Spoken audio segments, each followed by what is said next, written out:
the day of the assassination, because you had worked with the campaign. You had worked with John F. Kennedy and Robert F. Kennedy as part of the campaign.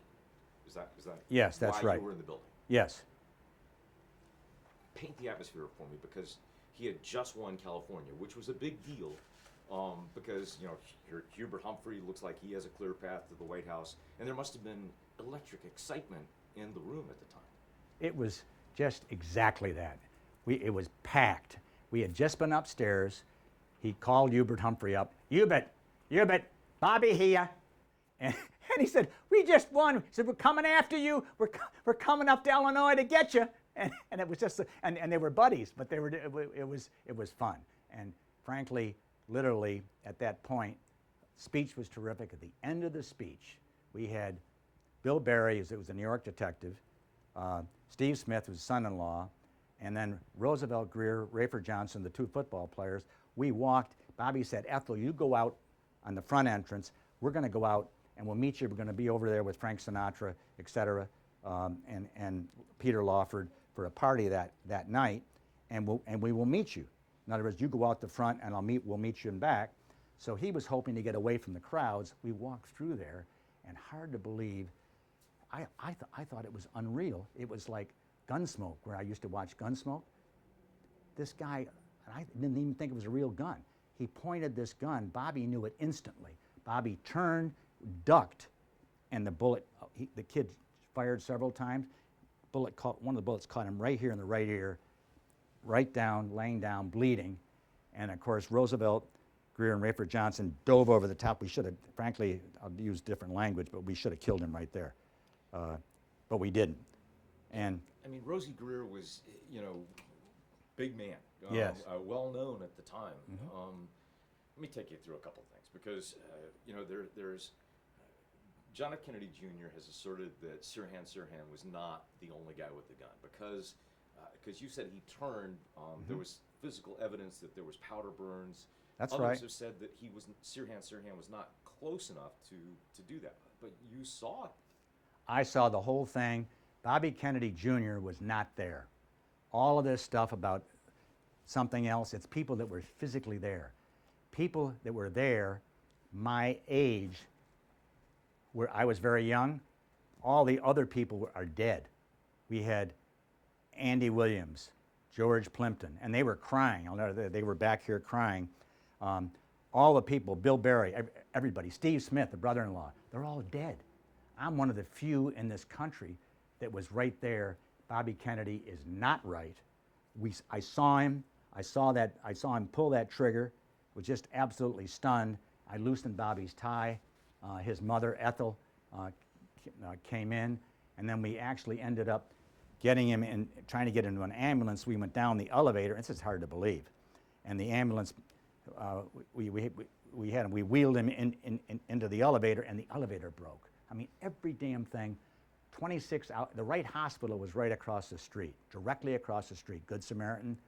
We ended up going to the wrong hospital.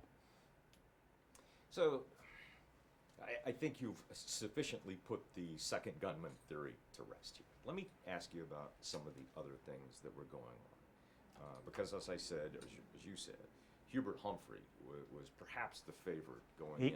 But unquestionably. But Bobby had just won California. There was a youth movement. I mean, you exemplify that youth movement. People who wanted to see change, who wanted to see an end to the war. Tell me, if that shooting had not occurred, where did you see things developing? I think we would have seen the anti-Vietnam get out of that war. Stop this. We've killed enough. And the young people were electrified by someone who would say, some men see things as they are, other men dream of things that never were.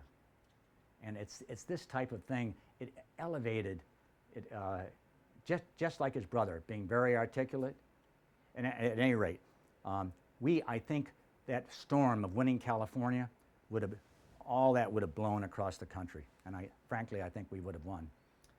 He like I said, he faced an uphill battle. I remember my dad and mom Total talking uphill about battle. it. My dad was, older. Sure. Well, he's an old Democrat. He was a Dixiecrat. Yeah. Well, then he would have been Hubert Humphrey, and in fact Lyndon Johnson. the very same thing. And Lyndon Johnson, remember, being old, just like Eisenhower, literally quit because he recognized the huge movement there was for change in the country. And the friggin' people were just tired of the war. People wanted change. Bobby Kennedy represented change. You know. Now, what he would have won, I don't know. None of us will ever know. Yeah, you know, but let's. This is a tough one to speculate, and a lot of historians have done this. If he did win, what direction, other than the war, do you see him taking this country? Well, that's a great question, and I've got a lot of political differences. Because once you go to work, you learn that things change, and frankly, he would have moved us to the left, where his brother Jack was to the right. I favored to the right. That's being older. Right then, I didn't. You know, I was young, and as you know, I was down in the basement because when Bobby was there, and he was buried because his clothes were completely blood spattered. He was buried, and I rarely told anybody this. It's been years in my clothes. We were the same size. He was buried in your clothes because Noguchi was the L.A. coroner. The family asked one representative of the family go down and stay with Bobby when he came back from the hospital, and he was dead, and they wheeled him in. They had to do an all-night autopsy.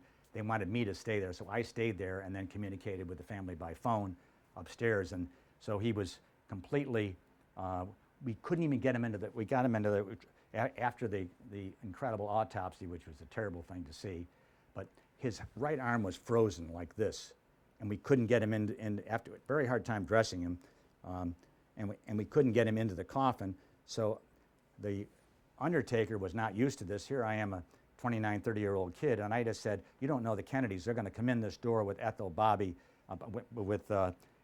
frankly, Steve Smith, and all of his sisters, Eunice, Pat, Jean, coming in there. They're going to be knocking on this door to come in. We can't let them see Bobby like this. So I pulled all the stuffing out of the bottom of the coffin, shoved the little blanket down, and got him so that we could take this body and push him in, closed it, lashed it, and then the Kennedys knocked on the door and came in. How, I mean, you're 29, like you said. How was that emotionally to deal with? Here's your friend, your hero. You became, it's very strange. You became separated because you're now looking at, it's very strange. I stayed up all night long and watching this, it's like watching an operation. And frankly, the emotion was far greater after he had departed. And I was there without any clothes, and I just thought, oh my God, my friend is dead. And then my life and the chance to go back to Washington, maybe be in the White House, the whole excitement of the campaign to get there is now dead. And so the next thing I knew, I'm on a train going to Arlington Cemetery. Wow. I can't imagine, you know, you mentioned George Plimpton and others crying in that room. I mean, I've heard the tapes, I've seen the aftermath film. There was just complete psychological devastation in that room at the time. Well, for any of us to recognize a shooting, and we've got these all over the country today, but it was such a shock. I mean, it's a shock with these schools, what's going on, but we were there, and then suddenly we have firing of a gun, and then here we are, our hero, laying on the floor, bleeding and dying. I mean, it was just, it was, you can't, I wake up at night sometimes, still do, and I dream of that whole picture.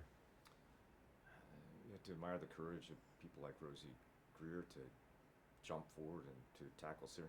That's like the boxing I mentioned. When you're unafraid, they're football players. And they just saw this guy and they went, because forget the gun, they just went wham! And they went right over the top, flipped him down, and frankly, the way I felt, they should have shot him. We should have just, but that's the way you feel then. I mean, this whole legal system is different, but you just think, gosh, it was terrible. So, and then here's the other question. Even if you don't, and obviously you don't believe the theory of a second gunman, there is a movement to get Sirhan released from prison because people claim he didn't know what he was doing or he doesn't, you know. What do you think of that? I hate to use the words, but that's wrong. He should have been put to death. I saw him fire those bullets. He admitted what he did then. So all of this is, I don't agree with any of that.